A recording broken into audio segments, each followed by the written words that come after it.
Hi friends, good morning. आप लोगों को वेरी वेरी गुड मॉर्निंग। कैसे हैं आप लोग? आई होप सो कि आप लोग अच्छे होंगे।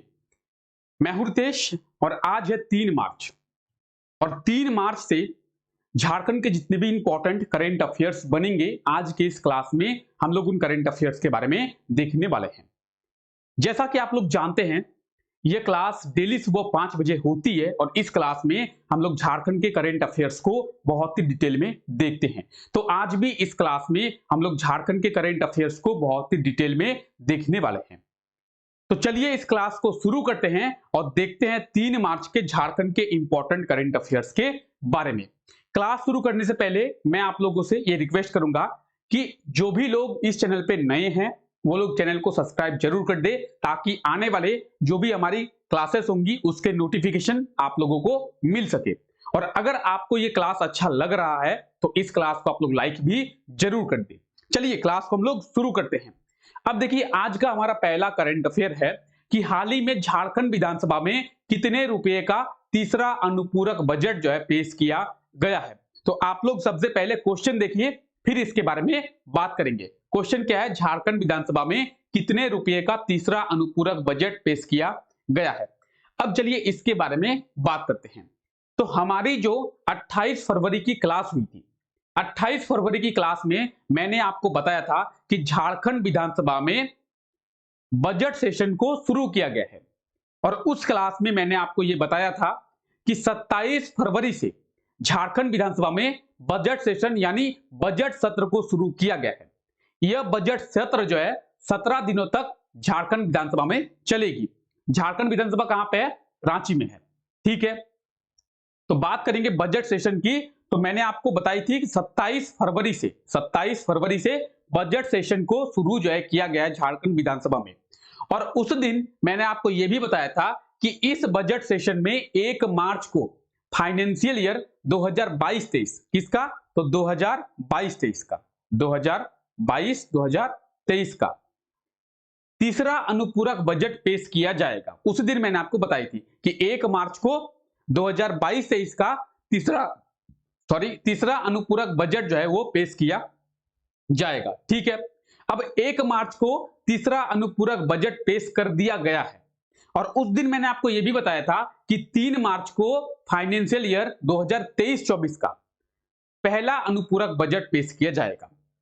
ठीक है, अब 2022-23 की बात करेंगे तो ये जो है अनुपूरक बजट, ये तीसरा अनुपूरक बजट है और ये फाइनेंशियल ईयर 2022-23 का अंतिम अनुपूरक बजट है। इसके बाद हम लोग फाइनेंशियल ईयर 2023-24 में एंटर करेंगे।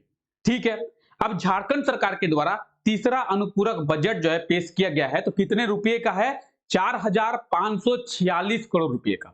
4,546 करोड़ रुपए का झारखंड सरकार के द्वारा फाइनेंशियल ईयर 2023-24 का तीसरा अनुपूरक बजट जो है पेश किया गया है।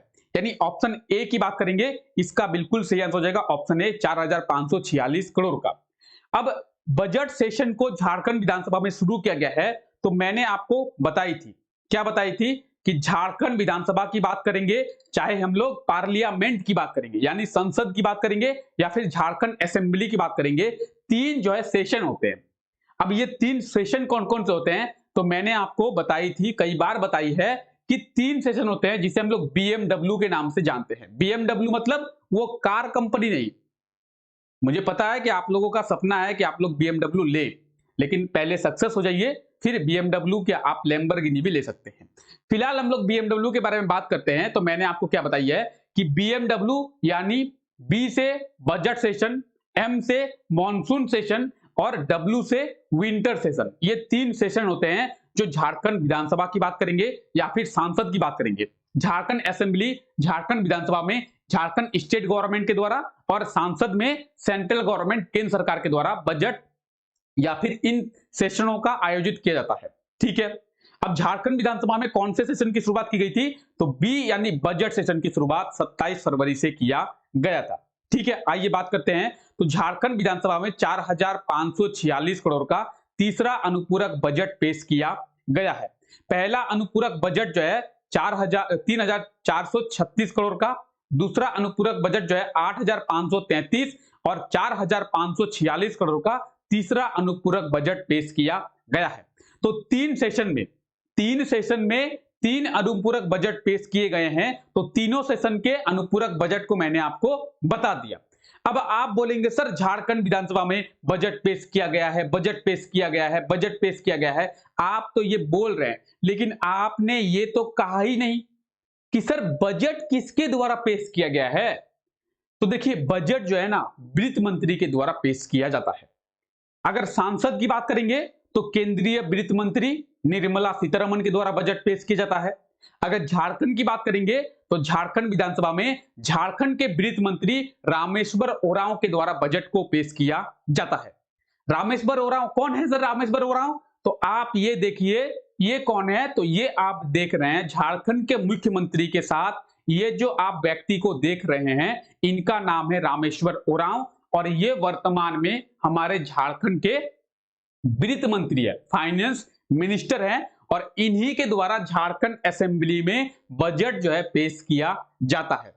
ठीक है सर, हम लोग समझ गए, सभी चीजों को हम समझ गए कि तीसरा अनुपूरक बजट जो है 4,546 करोड़ का पेश किया गया था। मैं बोलूंगा कि आप तो बहुत अच्छे से समझ गए हैं, लेकिन तीसरा ही नहीं बल्कि पहला, दूसरा और तीसरा तीनों को आपको याद रखना पड़ेगा। एग्जाम में तीनों को पूछा जा सकता है। यह भी पूछा जा सकता है कि पहला अनुपूरक बजट कितने रुपए का पेश किया गया था, दूसरा कितने रुपए का, तीसरा कितने रुपए का। साथ ही साथ यह भी पूछा जाता है कि झारखंड विधानसभा में बजट जो है किसके द्वारा पेश किया जाता है। तो इसे भी आप लोग याद रखेंगे। ठीक है, यह है झारखंड विधानसभा और झारखंड विधानसभा की बात करेंगे तो ये कहां पर स्थित है? ये हमारे रांची में स्थित है। ठीक है, चलिए तो आप ये आर्टिकल भी देख सकते हैं, इस आर्टिकल में भी सभी डिटेल्स जो है दिया हुआ है। ठीक है, चलिए इसमें सबसे ज्यादा ऊर्जा विभाग को, किस विभाग को? तो ऊर्जा विभाग को आप यहाँ पे देख सकते हैं 645 करोड़ रुपए। कितना? 645 करोड़ रुपए सबसे ज्यादा ऊर्जा विभाग को जो अमाउंट है, पैसे हैं वो दिए गए हैं। ऊर्जा विभाग में सबसे ज्यादा पैसे खर्च किए जाएंगे। तो अगर आपसे ये पूछा जाए कि झारखंड विधानसभा के तीसरे अनुपूरक बजट में किसे सबसे ज्यादा अमाउंट दिया गया है, राशि जो है दी गई है, तो ऊर्जा विभाग को दिया गया है। ठीक है, चलिए आगे बढ़ें, आगे देखते हैं अगला क्वेश्चन। अगर आपको क्लास अच्छा लग रहा है तो क्लास को लाइक करते रहिए, ठीक है, और क्लास को अपने दोस्तों तक भी शेयर करें। अगला करंट अफेयर क्या है कि हाल ही में राजधानी रांची में कब से G20 का समिट का आयोजन शुरू किया गया है। तो मैंने आपको इसके पहले भी बताई थी कि राजधानी रांची में 2 मार्च यानी कल से G20 का समिट जो है शुरू किया गया है। G20 समिट की बात करेंगे तो 2 दिन राजधानी रांची में इसका आयोजन किया जाएगा। तो आप लोग सबसे पहले क्वेश्चन देखिए, ठीक है, क्वेश्चन देख लिए आप लोग। अब बात करेंगे इसके आंसर की, तो ऑप्शन ए इसका बिल्कुल सही आंसर हो जाएगा। 2 मार्च को झारखंड के राजधानी रांची में G20 का समिट का आयोजन किया गया है। अब आप बोलेंगे सर G20 क्या है? तो G20 प्रॉपर अच्छे तरीके से आपको समझाएंगे, पूरा कंटेंट भर भर के कंटेंट, आप टेंशन ना लें। ठीक है, अब G20 की बात कर रहे हैं तो 2 मार्च और 3 मार्च को 2 दिन रांची में G20 का समिट का आयोजन किया जाएगा। ठीक है, अब आप बोलेंगे सर ये G20 है आखिर क्या? इसका समिट मतलब इसका जो मीटिंग है वो रांची में हो रहा है। G20 का एक मीटिंग है वो रांची में हो रहा है। अब बोलेंगे सर हमें तो G20 के बारे में कुछ भी पता नहीं है, आप G20 के बारे में हमें बताइए आखिर ये G20 है क्या। हमारा भारत कैसा देश है? हमारा भारत जो है विकासशील देश है, विकसित देश नहीं है, विकासशील देश है। यानी हमारा भारत विकसित हो रहा है, विकास की ओर आगे बढ़ रहा है, धीरे धीरे हमारा भारत जो है विकास कर रहा है। विकासशील और विकसित में क्या डिफरेंस है? अमेरिका विकसित देश है, वो पूरा डेवलप कर चुका है, आत्मनिर्भर है, लेकिन हमारा भारत पूरा डेवलप नहीं किया है, ये विकासशील है, धीरे धीरे ये जो है विकास कर रहा है। आज भी हमारे भारत में कई लोग हैं जो बीपीएल से नीचे हैं, बिलो पॉवर्टी लाइन के नीचे हैं, गरीबी रेखा से भी नीचे हैं। चलिए खैर हम लोग उसकी बात नहीं करते हैं, खैर हम लोग बात करते हैं कि G20 की। तो G20 जो है विकासशील और विकसित देशों का एक ग्रुप है। तो बोलेंगे सर इसमें ग्रुप में देश कितने हैं? तो मैं बोलूंगा सर 19 देश है। कितने देश है? 19 देश है। फिर बोलेंगे सर अगर 19 देश हैं तो इसे G20 क्यों कहते हैं? इसे तो G19 कहना चाहिए। अगर 19 देश है तो मैं बोलूंगा रुकिए रुकिए, थोड़ा सब्र कीजिए, सब्र कीजिए। इसमें 19 देश तो है और एक यूरोपियन यूनियन है। 19 देश और एक यूरोपियन यूनियन का ग्रुप है, टोटल 20 है। तो इसमें देश कितने हैं? 19, जिसमें से हमारा भारत भी G20 का सदस्य है। ठीक है, 2 मार्च से G20 की समिट का आयोजन रांची में किया गया है, जिसमें देश और विदेश के कुल 60 लोग, 60 सदस्य जो है शामिल होंगे। ठीक है, आप तो बोले सर ठीक है।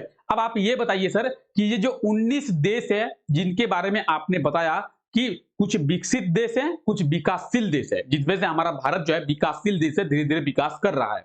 अब बोलेंगे सर ये देश कौन कौन से हैं, थोड़ा ये भी बता दीजिए। तो मैं बोलूंगा क्यों नहीं, आपको देश भी पता होना चाहिए। तो ये है टोटल 19 देश और एक यूरोपियन यूनियन। चलिए इसके बारे में जानते हैं। तो आप ये देख सकते हैं अर्जेंटीना, अर्जेंटीना G20 का सदस्य है, ऑस्ट्रेलिया है, ब्राजील है, कनाडा है, चाइना है, फ्रांस है, मैक्सिको, जापान, इटली, इंडोनेशिया, हमारा Bharat, Germany, Republic of Korea यानी कोरिया है, ठीक है, रसिया है, सऊदी अरब, साउथ अफ्रीका, टर्की यानी तुर्की और यूके है, साथ ही साथ अमेरिका है और एक है यूरोपियन यूनियन। तो ये 19 देश और ये आप लास्ट में देख रहे हैं यूरोपियन यूनियन। टोटल जो है 20 है, 19 देश और एक यूरोपियन यूनियन। आप यहाँ पे लिस्ट को देख पा रहे हैं। तो यही वो 19 देश और एक यूरोपियन यूनियन है, जिसके ग्रुप को हम लोग G20 के नाम से जानते हैं। ठीक है, चलिए आगे बढ़े, आगे बढ़ते हैं और अगला क्वेश्चन हम लोग देखते हैं। सबसे पहले हम लोग क्वेश्चन की बात करेंगे। तो ये देखिए आज का हमारा ये तीसरा करंट अफेयर है और ये क्या क्वेश्चन है, हाल ही में आगरा में ताज महोत्सव का आयोजन किया गया था। इस ताज महोत्सव में हमारे झारखंड का प्रतिनिधित्व किसने किया है? ये हमारा आज का तीसरा करंट अफेयर है। तो आप लोग सबसे पहले क्वेश्चन देखिए। अब बात करेंगे इसके आंसर की। तो इसका आंसर क्या होगा, सबसे पहले इसके बारे में हम लोग जानते हैं। तो आगरा में, आगरा कहां पे है? उत्तर प्रदेश में, उत्तर प्रदेश में है आगरा। और आगरा में ताज महोत्सव का आयोजन किया गया था। इस ताज महोत्सव में हमारे झारखंड का जो प्रतिनिधित्व है वो आशा किरण ने, किसने? आशा किरण ने किया था। ठीक है, आशा किरण की बात करेंगे। आस्था किरण नाम है इसका, क्या नाम है? आस्था किरण। ठीक है, आस्था किरण की बात करेंगे। तो आस्था किरण ने इस ताज महोत्सव में हमारे झारखंड का प्रतिनिधित्व किया था और झारखंड के ड्रेस को पहनकर झारखंड का गौरव जो है इन्होंने बढ़ाया है। आइए जानते हैं इसके बारे में। तो ताज महोत्सव की बात करेंगे। ताज महोत्सव का आयोजन कहां पे किया गया था? तो आगरा में किया गया था। ठीक है, आस्था किरण की बात करेंगे, सॉरी, झारखंड का प्रतिनिधित्व आस्था किरण ने किया है। देश भर के कई फैशन डिजाइनर इस ताज महोत्सव में शामिल हुए थे। इस ताज महोत्सव में झारखंड की जो आस्था है, इन्होंने झारखंड की पंछी और परहन, ये दो फैब्रिक है, दो कपड़े हैं। ठीक है, कौन कौन से? पंछी और परहन, ये दो फैब्रिक को सोहराय पेंटिंग, ठीक है, सोहराय पेंटिंग के साथ सजाकर प्रदर्शन किया है। अब आप बोलेंगे सर आस्था किरण, तो ताज महोत्सव की बात करेंगे कहां पे? आगरा में। ठीक है, और आप ये देखिए ये कौन है? ये है हमारी आस्था किरण, आस्था किरण, जिन्होंने ताज महोत्सव में हमारे झारखंड का प्रतिनिधित्व किया है। पंछी और परहन, इस ड्रेस को सोहराय पेंटिंग, सोहराय पेंटिंग की बात करेंगे तो झारखंड में सोहराय पेंटिंग को जीआई टैग मिल चुका है। तो आस्था किरण को पहला मतलब पुरस्कार भी मिला है इसके लिए, ठीक है, पहनने के लिए। चलिए आगे बढ़े, आगे आप क्वेश्चन देखिए क्या क्वेश्चन है। हाल ही में नई दिल्ली में आयोजित विश्व पुस्तक मेले में झारखंड के किस जिले के लेखकों को अपने पुस्तक का स्टॉल लगाया है? किस जिले के लेखक ने अपने पुस्तक का स्टॉल लगाया है? तो सबसे पहले आप लोग क्वेश्चन देखिए। ठीक है, अब देखिए मैंने आपको बताई थी, क्या बताई थी? आप बोलेंगे क्या बताई थी? कि नई दिल्ली के प्रगति मैदान में, कहां पे? नई दिल्ली के प्रगति मैदान में विश्व पुस्तक मेला का आयोजन किया गया है। और इसमें मैंने आपको यह भी बताई थी कि पहली बार है कि इस पुस्तक मेले में आदिवासी लेखक भी अपने पुस्तक का स्टॉल लगाएंगे। 50 साल में ये पहली बार हो रहा है कि इस पुस्तक मेले में यानी विश्व पुस्तक मेले में आदिवासी लेखक भी अपना जो है पुस्तक का स्टॉल यहाँ पे लगाएंगे। इसी पुस्तक मेले में हमारे झारखंड के रामगढ़ जिले के लेखक हैं। कितने लेखक हैं? तो 5 लेखक हैं। हमारे रामगढ़ जिले के 5 लेखक भी अपने पुस्तक को लेकर पहुंच गए हैं। कहां पे? तो नई दिल्ली। और नई दिल्ली में पहुंचकर इन्होंने अपने पुस्तक का स्टॉल जो है लगाया है। तो बात करेंगे झारखंड की, तो झारखंड के रामगढ़ जिले के 5 हैं। कितने? 5 लेखक हैं। ये 5 लेखक कौन है इसके बारे में भी जानते हैं। तो सबसे पहले आप ये देखिए, मैंने आपको बताई थी कि 25 फरवरी से 5 मार्च तक नई दिल्ली के प्रगति मैदान में विश्व पुस्तक मेला का आयोजन किया जाएगा। ठीक है, इस पुस्तक मेले में झारखंड के रामगढ़ जिले के 5 लेखक कौन कौन है? डॉक्टर रंजनी गुप्ता, डॉक्टर लियो ए सिंह, डॉक्टर शरद प्रसाद, बलराम सिंह, ये 4 हो गए। इन चारों ने मिलकर एक किताब लिखी है। उस किताब का नाम क्या है? शिक्षा, शिक्षक और समाज। शिक्षा, शिक्षक और समाज। आप ये देखिए, सबसे पहले मैं हट जाता हूं, आप लोग देख लीजिए। तो ये जो 4 आप लेखक देख रहे हैं, 1 2 3 4 करके काउंटिंग किया हुआ है। तो इन 4 लेखकों के द्वारा ये जो है किताब लिखी गई है। इस किताब का नाम है शिक्षा, शिक्षक और समाज। और ये आप देख रहे हैं सुशील स्वतंत्र के द्वारा ये किताब लिखी गई है। इस किताब का नाम है त्रिलोकपति रावण। तो ये आप देखिए 2 किताब, शिक्षा, शिक्षक और समाज और त्रिलोकपति रावण। ये जो आप देख रहे हैं शिक्षा, शिक्षक और समाज, ये 5 लेखकों के द्वारा लिखा गया है। और ये जो आप देख रहे हैं त्रिलोकपति रावण, ये 4 लेखकों के द्वारा लिखा गया है। तो आप बात करेंगे, इसमें 5 लेखक है और इसमें 4 लेखक है। बात करेंगे विश्व पुस्तक मेले की, तो विश्व पुस्तक मेले का आयोजन जो है 25 फरवरी से 5 मार्च तक किया जा रहा है। ठीक है, चलिए